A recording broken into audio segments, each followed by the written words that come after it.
Hello everyone, कैसे हैं आप सभी का स्वागत है हमारे यूट्यूब चैनल दी एग्ज़ाम में।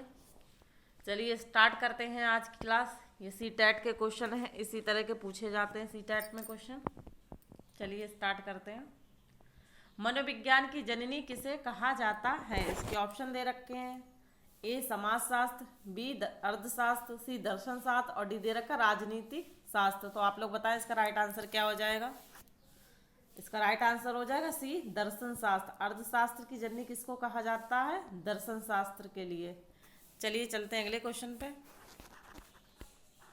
मनोविज्ञान शब्द का जनक है, मनोविज्ञान शब्द का जनक है, इसके ऑप्शन है अरस्तु, रूसो, रोडल, गोयलकर और डी दे रखा विलियम वुंड। तो आप लोग बताएं इसका राइट आंसर क्या हो जाएगा। मनोविज्ञान शब्द का जनक, शब्द का जनक किसको कहा जाता है? रोडल्फ गोयलकर को मनोविज्ञान का जनक कहते हैं। चलिए चलते हैं अगले क्वेश्चन पे।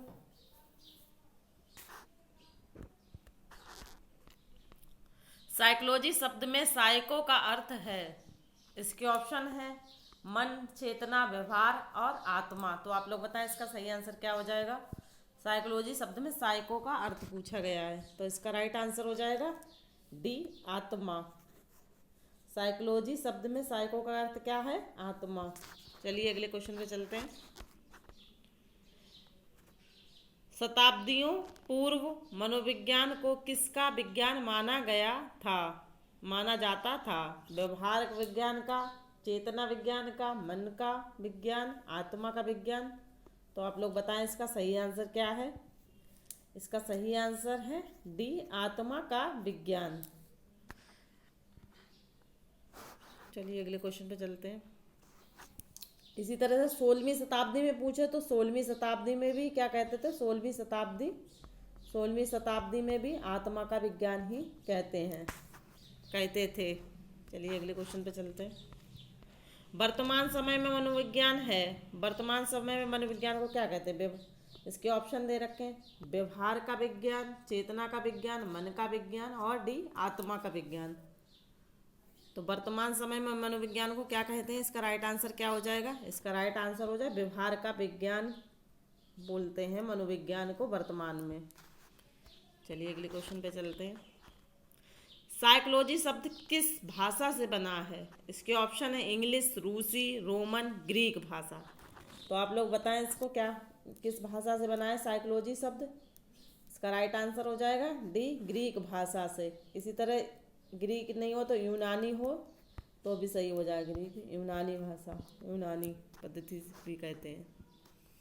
चलिए अगले क्वेश्चन पे चलते हैं। मनोविज्ञान व्यवहार का शुद्ध विज्ञान है, यह कथन किसका है? इस तरह के क्वेश्चन अक्सर सीटेट में बहुत पूछे जाते हैं, कथन वाले भी। किसने ये शब्द कहा है? वुडवर्थ ने, स्किनर ने, वॉटसन ने, वुंट ने। तो आप लोग बताएं इसका सही आंसर क्या हो जाएगा। इसका सही आंसर हो जाएगा व्यवहारवाद का जनक किसको कहा जाता है? वॉटसन को। चलिए अगले क्वेश्चन पे चलते हैं। 16वीं शताब्दी में मनोविज्ञान था, 16वीं शताब्दी में इसमें पूछा गया क्या था? अभी आपको बताया व्यवहार का विज्ञान, चेतना का विज्ञान, मन का विज्ञान, आत्मा का विज्ञान। तो 16वीं शताब्दी में मनोविज्ञान को क्या कहते थे? इसका राइट आंसर हो जाएगा डी आत्मा का विज्ञान। चलिए अगले क्वेश्चन पे चलते हैं। स्वभाव और प्रकृति से बच्चे होते हैं डरपोक तथा संकोची, निर्भीक तथा स्वतंत्र, शांत तथा सक्रिय और डी दे रखा सक्रिय तथा जिज्ञासु। तो आप लोग बताएं इसका सही आंसर क्या हो जाएगा। इसका राइट आंसर हो जाएगा डी सक्रिय तथा जिज्ञासु। चलिए अगले क्वेश्चन पे। शिक्षा मनोविज्ञान का केंद्र है, किसको केंद्र माना जाता है शिक्षा मनोविज्ञान? बालक को। इसके ऑप्शन है बालक, शिक्षक, शिक्षण पद्धति, शिक्षण विधि और डी दे रखा पाठ्यक्रम। तो इसका राइट आंसर क्या हो जाएगा। शिक्षा मनोविज्ञान का केंद्र किसको माना जाता है? इसका राइट आंसर हो जाएगा ए बालक को। चलिए अगले क्वेश्चन पे चलते हैं। 17वीं शताब्दी में मनोविज्ञान था, 17वीं शताब्दी में मनोविज्ञान क्या कहते थे? व्यवहार का विज्ञान, चेतना का विज्ञान, मन का विज्ञान और डी आत्मा का विज्ञान। तो आप लोग बताएं इसका राइट आंसर क्या हो जाएगा। इसका राइट आंसर हो जाएगा सी मन का विज्ञान। 70वीं में क्या कहते थे? मन का विज्ञान। चलिए अगले क्वेश्चन पे चलते हैं। 20वीं शताब्दी में मनोविज्ञान था। 20वीं शताब्दी क्या है जो अभी इसमें 20वीं शताब्दी में मनोविज्ञान को क्या माना जाता था? व्यवहार का विज्ञान, चेतना का विज्ञान, मन का विज्ञान और आत्मा का विज्ञान। तो आप लोग बताएं इसको, इसका राइट आंसर बताइए क्या हो जाएगा? इसका राइट आंसर हो जाएगा ए, व्यवहार का विज्ञान। क्या कहते थे? ए, व्यवहार का विज्ञान 20वीं सदी में। चलिए अगले क्वेश्चन पे चलते हैं। मनोविज्ञान का बंजर काल किस शब्द को कहते हैं? मनोविज्ञान का बंजर काल किस शताब्दी को कहते हैं? मनोविज्ञान का बंजर काल किस शताब्दी को कहा जाता है? 16वीं, 17वीं, 18वीं, 19वीं, 20वीं। तो इसका राइट आंसर क्या हो जाएगा? बताएं आप लोग इसका राइट आंसर। इसका राइट आंसर हो जाएगा सी, 18वीं सदी को, 18वीं शताब्दी को। चलिए अगले क्वेश्चन पे चलते हैं। मनोविज्ञान का जनक है, मनोविज्ञान का जनक किसको कहा? अरस्तु को, रूसो को, या रोडोल्फ गोल्कर को, या विलियम वुंट को? मनोविज्ञान का जनक किसको कहा जाता है? आप लोग बताएं इसका आंसर। इसका राइट आंसर हो जाएगा ए, अरस्तु को। चलिए अगले क्वेश्चन पे चलते हैं।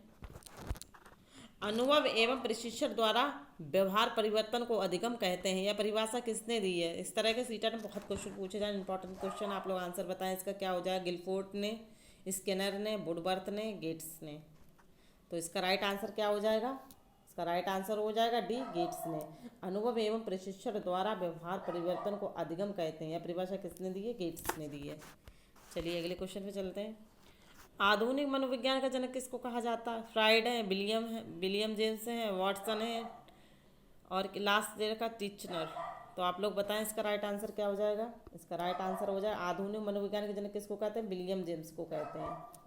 तो इसका राइट आंसर क्या हो जाएगा? बी हो जाएगा। चलिए अगले क्वेश्चन पे चलते हैं। मनोविज्ञान को आत्मा का विज्ञान माना है। मनोविज्ञान को आत्मा का विज्ञान किसने माना है? अरस्तु ने, विलियम जेम्स ने, वाटसन ने, या टिचनर ने? तो आप लोग बताएं इसका राइट आंसर क्या हो जाएगा? मनोविज्ञान को आत्मा का विज्ञान किसने कहा है? इसका राइट आंसर हो जाएगा ए, अरस्तु ने। चलिए अगले क्वेश्चन पे चलते हैं। कक्षा की त्रिमुखी अवधारणा दी किसने दी? कक्षा की त्रिमुखी अवधारणा किसने दी है? इसका राइट आंसर आप लोग बताएं। इसका राइट आंसर हो जाएगा सी, जॉन डीवी ने। जॉन डीवी ने 3 स्तर बताएं कौन कौन से हैं, जिसमें आएगा शिक्षक आएगा, दूसरा है शिक्षार्थी, और तीसरा क्या है? पाठ्यक्रम। ये 3 अवधारणाएं किसने दी हैं? जॉन डीवी ने दी हैं। चलिए अगले क्वेश्चन पे चलते हैं। द आउटलाइन ऑफ साइकोलॉजी पुस्तक है, ये किसकी पुस्तक है? वाटसन की, वुंट की, मैकडूगल की, और पिल्सबरी की। तो आप लोग बताएं इसका राइट आंसर क्या हो जाएगा? इसका राइट आंसर हो जाएगा सी, मैकडूगल की। इसका राइट आंसर क्या है? सी। चलिए अगले क्वेश्चन पे चलते हैं। शिक्षा मनोविज्ञान का केंद्र है। शिक्षा मनोविज्ञान का केंद्र क्या है? शिक्षक है, बालक है, पाठ्यक्रम है, और शिक्षण विधि है। तो इसका राइट आंसर क्या हो जाएगा?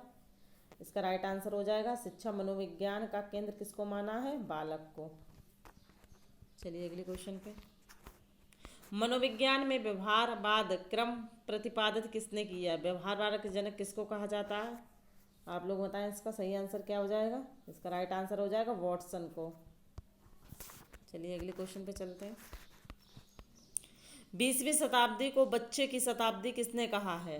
तो आप लोग बताएं इसका राइट आंसर क्या हो जाएगा? इसका राइट आंसर हो जाएगा सी, क्रो ने 20वीं शताब्दी को बच्चों की शताब्दी कहा है। चलिए अगले क्वेश्चन पे चलते हैं। विश्व की प्रथम मनोविज्ञान प्रयोगशाला का निर्माण कब हुआ? आप लोग बताइए। अच्छा इंपॉर्टेंट क्वेश्चन है ये, बताइए इसका क्या हो जाएगा? इसका हो जाएगा 1879 में। चलिए अगले क्वेश्चन पे चलते हैं।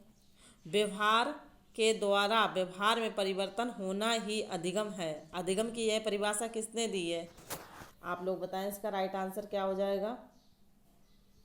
इसका राइट आंसर हो जाएगा सी, गिलफोर्ड ने ये परिभाषा दी है। व्यवहार के द्वारा व्यवहार में परिवर्तन होना ही अधिगम है। अधिगम की यह परिभाषा किसने दी है? इसका राइट आंसर है गिलफोर्ड। चलिए अगले क्वेश्चन पे चलते हैं। ये रहा, ये आज की क्लास का हमारा लास्ट क्वेश्चन है। आप लोग बताइएगा कि हमारी क्लास आपको कैसी लगी। अगर चैनल को फर्स्ट टाइम हमारी वीडियो को देख रहे हैं तो चैनल को सब्सक्राइब कर लें ऐसे सीटेट की क्लास के लिए। शिक्षा का सबसे बड़ा उद्देश्य है, शिक्षा का सबसे बड़ा उद्देश्य है, इसके ऑप्शन धन, छात्र धन कमा सके, ज्ञानार्जन कर सके, बेहतर जीवन जिए या सम्मान पा सके। तो इसका राइट आंसर क्या हो जाएगा? शिक्षा का सबसे बड़ा उद्देश्य ज्ञानार्जन कर सके, B is the right answer. चलिए आज के लिए इतना ही, मिलते हैं अगली क्लास में। तब तक के लिए नमस्कार दोस्तों।